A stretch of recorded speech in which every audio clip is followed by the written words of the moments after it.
আইসিসির সাথে বিশ্বকাপে অংশগ্রহণ ইস্যুতে স্কটল্যান্ডের কোনো যোগাযোগ হয়নি।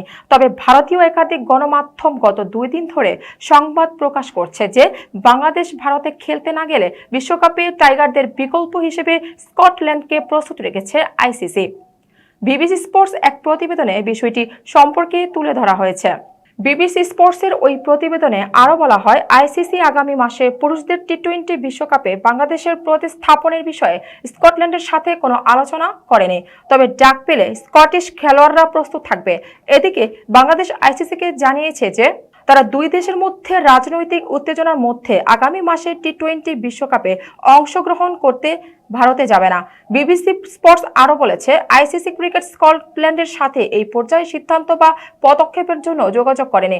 উল্লেখ্য, রাজনৈতিক কারণে ইংল্যান্ড অনুষ্ঠিত 2009 সালে টি-20 বিশ্বকাপ থেকে জিম্বাবুয়ে নিজেকে প্রত্যাহার করে নেয় এবং স্কটল্যান্ডের স্থলাভিষিক্ত হয়।